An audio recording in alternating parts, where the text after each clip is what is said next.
ሀሰንና ሀይሚ በአዲስ ነገር ተከስተዋል። አዝጌ የሆነ ሀሰን ምን ቢላት ጥሩ ነው? ሀይሚን ባልሽ ሲመጣ ማድረግ ያለብሽ ነገሮች አለና ከዛ ነገሩ ቁሞ ቀርነሽ መጀመሪያ አግቢ አላት ማለት ነው። ልክ እንደዛ ሲላት ሀይሚ አራዳዋ ማለት ነው የቡራንና የሷን ፎቶ ዱቅ አድርጋ ስታሳየው በቃ የለም ደነገጠና አይኑ ፈጠጠ ማለት ነው።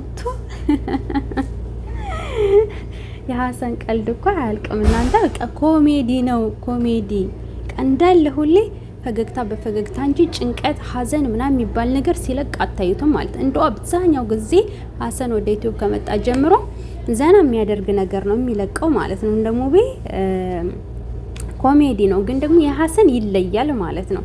እና ሀይሚ ደግሞ ጀግናዋ ዱቅ አድርጋ እዛው ላይ ተበቀለችው አቆሞ ቀር ሲል አይኑ እስከሚፈጥ ድረስ የነፍሱን የሁለታቸውን ፎቶ አሳየችውና ምን ያድርግ ጸጥ አለ። ፌንት ነቀለ በሉት። አይኑን መፍጠጥ እኮ ነው። እኔ ደግሞ የገረመኝ ይመችሽ ሀይሚዬ።